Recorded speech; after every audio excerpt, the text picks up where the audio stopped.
Monde numérique.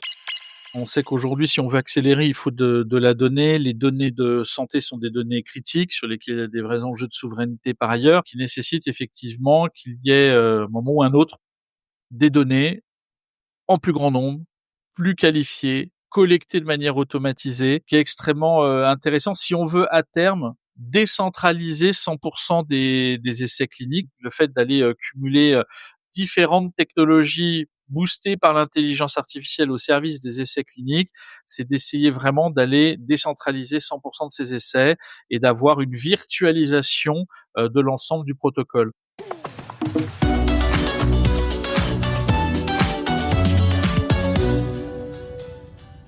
Bonjour Mathieu Deboeuf-Rouchon, Bonjour Jérôme Colombin. responsable de l'innovation pour la France chez Capgemini Engineering. Ravi de vous accueillir à nouveau dans Monde Numérique pour ce rendez-vous mensuel en partenariat avec Capgemini.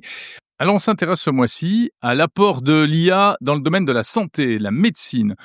On sait qu'il y a énormément de choses qui se préparent. Est-ce qu'on peut dire, Mathieu, qu'on est à l'aube d'une révolution dans ce domaine ?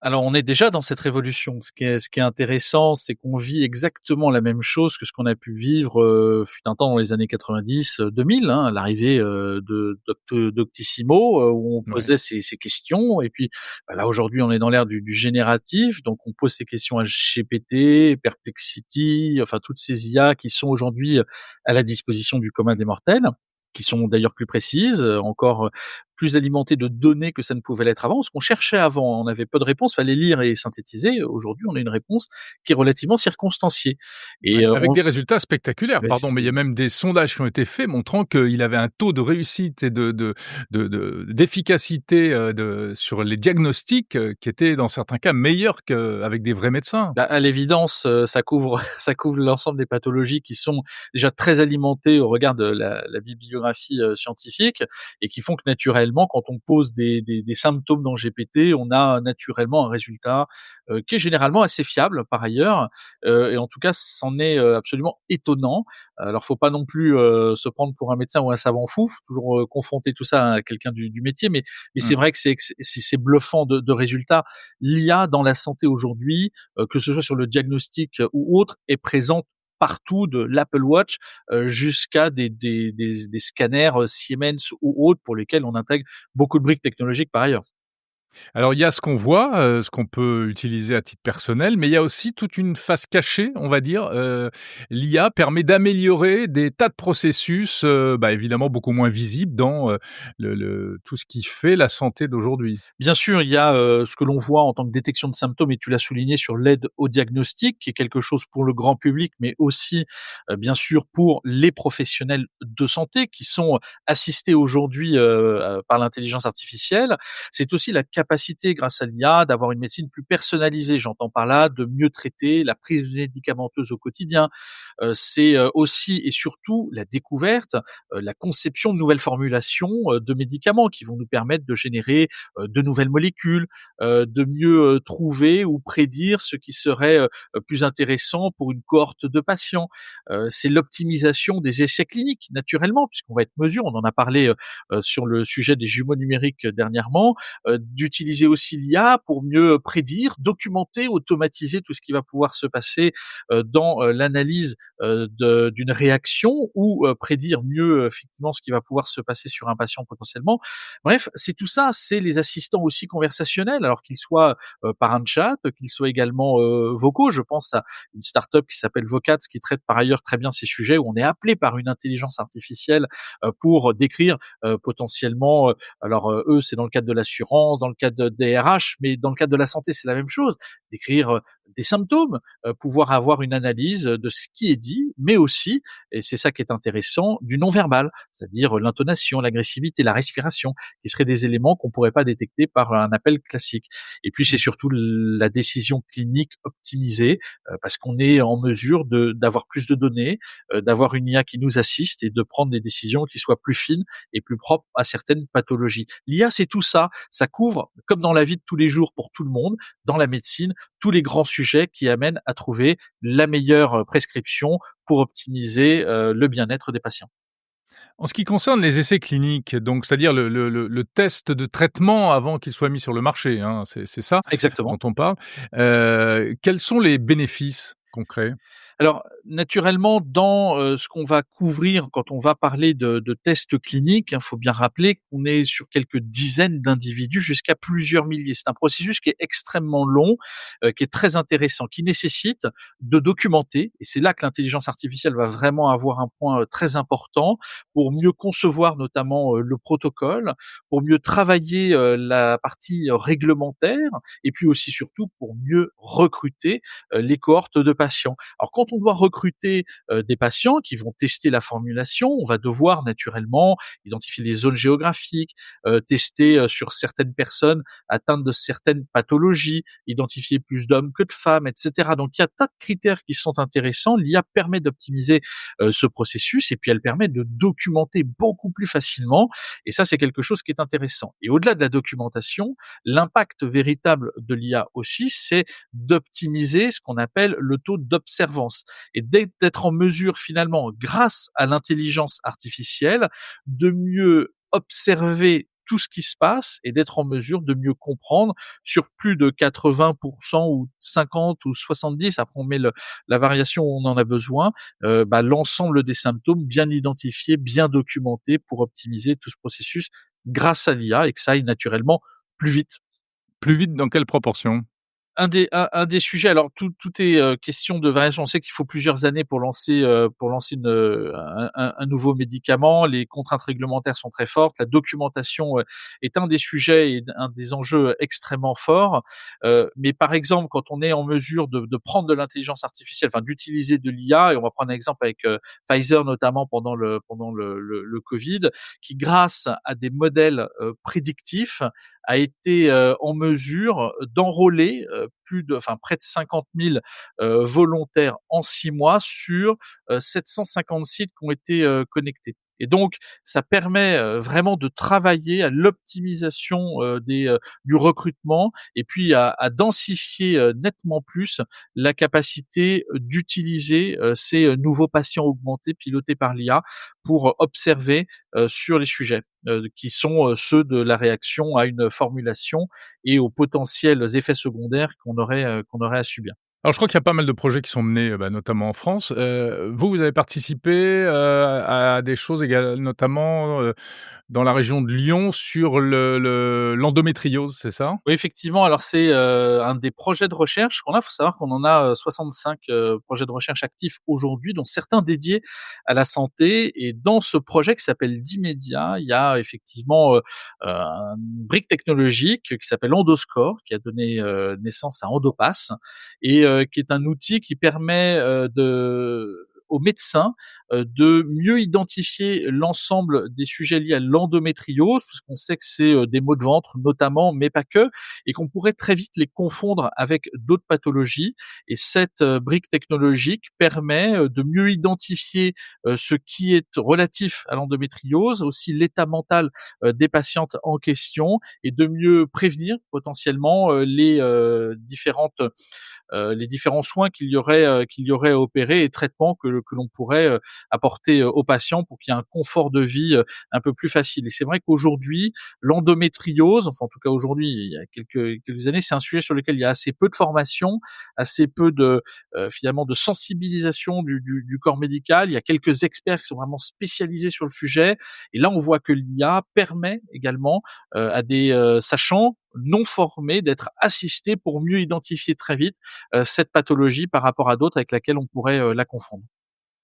Concrètement, c'est quoi? C'est-à-dire, c'est des médecins qui, font passer des examens cliniques et en même temps qui tapotent sur leur ordinateur? Et c'est exactement ça, hein, de manière, très caricaturale. Alors l'IA dans la santé en général, c'est, des documents qu'on va recevoir, des images qui vont être analysées.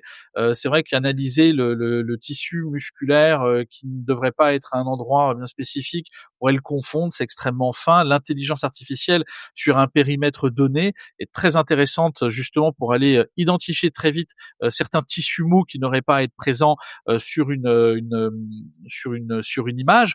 Je pense aussi, par exemple, à une autre société qui s'appelle 1000 vues sur le sujet, qui traite notamment du rapport automatisé et médical utilisant l'intelligence artificielle. Donc, on reçoit une photo, elle est analysée par l'IA, il y a un rapport médical circonstancié qui apparaît avec des verrous technologiques qu'il fallait craquer. Et c'est là que l'IA, en fait, a encore besoin d'être formée.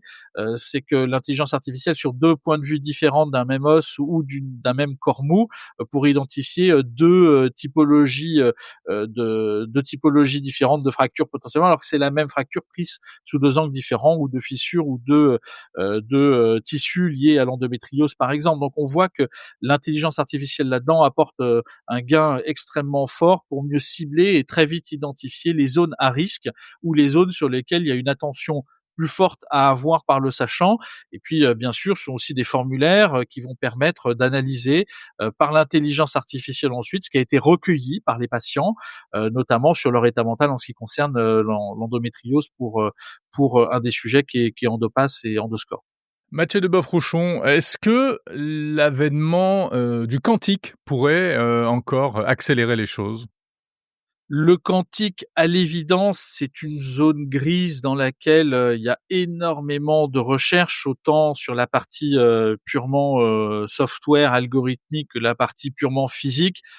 C'est un sujet sur lequel aujourd'hui, bien sûr, beaucoup d'acteurs travaillent. Alors, je pense nous notamment, on travaille beaucoup sur ces sujets avec IBM.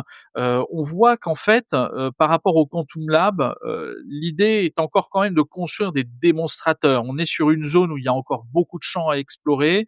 On évalue l'impact notamment que pourrait avoir le quantique sur tout ce qui va être sécurisation des données, sur tout ce qui va être le design des essais.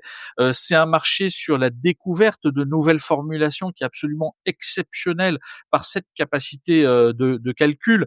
Et on sait notamment que sur le marché, ne serait-ce que du quantum associé à la découverte de nouvelles formulations, on est sur des niveaux de plusieurs milliards de dollars d'ici à 2030. Je crois que c'est Globe Newswire qui donnait cette statistique. Donc on est sur un marché qui est extrêmement naissant, qui offre un champ des possibles qui est extrêmement pas sous-évalué, mais en tout cas non perçu par le grand public, et qui pourtant va apporter une révolution extrêmement intéressante dans les années qui viennent. En fait, ce sera la même chose, mais plus, quoi. C'est plus de puissance de calcul, et cetera? Plus de puissance de calcul et surtout la capacité d'aller sur des résultats qui étaient aujourd'hui improbables, voire impossibles à atteindre. Dans la mesure où quand on est sur un ordinateur quantique aujourd'hui, pour simuler les molécules, pour prédire des réponses, pour aller sur tout ce qui va être l'optimisation des protocoles, ce sont des sujets sur lesquels on n'avait quasiment pas de possibilités. Alors on parle aujourd'hui de la GenAI pour découvrir de nouvelles formulations, mais la GenAI couplée au quantique amène très certainement à terme, et c'est ça qui sera intéressant, l'émanation d'une médecine 100% personnalisée où chaque molécule pourrait être potentiellement pré-certifiée et 100% personnalisée aux patients. Donc c'est un champ, sans aller dans le Black Mirror, qui est presque exceptionnel. Même si aujourd'hui, hein, faut être très clair, hein, l'adoption du quantum computing sur des sujets de crypto, sur des sujets de capteurs quantiques, sont des sujets qui sont encore à l'état de démonstration. Ne Mmh. pas anticiper le cycle du hype, on est quand même dans une courbe où on sait qu'on ne sait pas, et les plus grands acteurs du marché stabilisent déjà quelques sujets. Alors, il y en a un qui nous anime particulièrement, qui est quand même la collaboration qu'on a avec la société Pascal, qui fait des calculateurs neutres à l'atome. Donc, on a vraiment des sujets qui sont sur la sécurité quantique, les données cliniques, et qui sont des sujets qui vont nous permettre vraiment d'aller travailler les découvertes de nouvelles formulations, l'optimisation des sujets cliniques, avec une réduction qu'on aimerait atteindre à terme, mais c'est aussi le marché qui le demande, de 30% du cycle du lead optimisation, c'est-à-dire cette capacité vraiment d'aller réduire de 30% le temps entre le moment où on découvre, on pense, on teste, il y a tous les essais cliniques qui se font, et la sortie sur le marché. Ce serait exceptionnel pour beaucoup de pathologies et beaucoup de patients qui sont en attente par ailleurs de certains traitements. Mathieu, quand on parle d'IA générative, d'intelligence artificielle d'une manière générale, on parle de données. Est-ce que, on a suffisamment de données? Est-ce que, vous avez accès à et notamment les données de santé qui, on le sait, sont protégées, hein, qui sont, très précieuses et qui sont très protégées, notamment en Europe. Du coup, est-ce que ça ne bloque pas, l'entraînement des modèles et l'évolution des technologies? Bah, c'est tout le sujet, hein. On sait qu'aujourd'hui, si on veut accélérer, il faut de la donnée. Les données de santé sont des données critiques sur lesquelles il y a des vrais enjeux de souveraineté par ailleurs. Alors, ce qui fait écho, à tous les projets de cloud souverain qu'on peut mener avec Orange, par ailleurs, mais qui nécessitent effectivement qu'il y ait, un moment ou un autre, des données en plus grand nombre, plus qualifiées, collectées de manière automatisée. Et ça, c'est quelque chose qui est extrêmement, intéressant. Si on veut à terme décentraliser 100 des essais cliniques, c'est une des projections qu'il y a par ailleurs à 2030, hein, qui est celle de se dire aujourd'hui qu'avec les technologies de Edge AI et donc le fait d'aller, cumuler, différentes technologies boostées par l'intelligence artificielle au service des essais cliniques, c'est d'essayer vraiment d'aller décentraliser 100 de ces essais et d'avoir une virtualisation, de l'ensemble du protocole. Alors ça, c'est quelque Pardon, décentralisé, c'est-à-dire? bah, décentralisé, c'est-à-dire que l'on serait peut-être même plus sur des êtres humains à part entière et peut-être leur recopie numérique. On en a, parlé, je crois, à la fin de notre dernier épisode, ensemble, et qui font que les données synthétiques sont également des données qui sont intéressantes. C'est-à-dire créer de la donnée pour mieux entraîner les modèles et faire en sorte à terme de pouvoir, directement, ouvrir la voie, hein, ce qu'a déjà commencé la FDA, aux États-Unis, à, des guichets uniques, pour les données, européennes, et donc avoir une simplification de l'accès aux données, de pouvoir avoir des échanges qui soient plus faciles. Mais je dirais que c'est un peu comme l'adage qui dit: «Pas de bras, pas de chocolat», pas de données, pas d'IA, et pas d'IA, pas de notamment d'optimisation de tout ce processus. Donc on est dans un cercle qui est, vertueux, qui est important aussi à préserver. Ce sont des données qui sont sensibles, pour lesquelles il y a des infrastructures qui sont énormes, mais c'est vrai qu'aujourd'hui on fait aussi avec la réglementation en vigueur, qui est aussi un des garde-fous qui permet de s'assurer que l'ensemble des données que nous traitons soient, utilisables, soient bien utilisées et soient fiables. Dans ces, éléments-là, naturellement, on avance par la stratégie des petits pas, même s'il y a des gros sujets qui sont en cours, et notamment sur ces sujets de cloud souverain avec lesquels, Orange, nous collaborons. Ouais, ouais, juste sur les données synthétiques, c'est ça qu'on a un peu de mal à réaliser. Comment est-ce que des données synthétiques, c'est-à-dire fabriquées, non authentiques d'une certaine manière, peuvent, réellement servir à entraîner des modèles d'IA? Bah, c'est là qu'il faut avoir effectivement ce garde-fou. Il y a la statistique de 2028 qui est sortie récemment, qui disait d'ici 2028-2030, les intelligences artificielles donneront des résultats moins probants qu'aujourd'hui parce qu'elles auront été polluées par leurs propres Ouais, données. Ça fait partie des sujets. elles s'alimentent avec des choses qu'elles ont Bah, créées elles-mêmes, quoi. exactement. Donc le sujet, c'est à un moment la dégradation du résultat, et on voit très bien qu'il y a encore des hallucinations à traiter. Donc il faut, effectivement garder à l'esprit que les données synthétiques sont très intéressantes pour entraîner des modèles, et il faut que ça se confronte à la réalité. Donc ce sont des éléments sur lesquels il y a un champ encore scientifique à explorer qui est très intéressant, mais qui nécessite, et on l'a vu encore, sur le CES, hein, de Las Vegas, il y avait, une start-up qui traitait des données, synthétiques, et on voyait que le temps, de création d'un scénario, classique, c'était de l'ordre de 6 à 8 mois pour recréer une accidentologie, liée à une voiture, hein. C'était, leur use case, c'était les voitures. Bon, bah, il leur fallait, 6 semaines pour le recréer en données synthétiques. Donc on peut imaginer que pour certaines pathologies très spécifiques, le temps de collecte d'informations soit très long, et que grâce aux données synthétiques basées sur les données, collectées ces 10, 15, 20, 30 dernières années, on puisse recréer beaucoup plus rapidement le nombre de données et la pertinence des données qu'on aurait collectées sur 6, 8 mois par une cohorte de patients en quelques semaines à peine. Et ça, ce sont des sujets qui sont intéressants, même s'il faut veiller aux hallucinations qui sont un des principaux freins à l'utilisation de ces données pour former les modèles.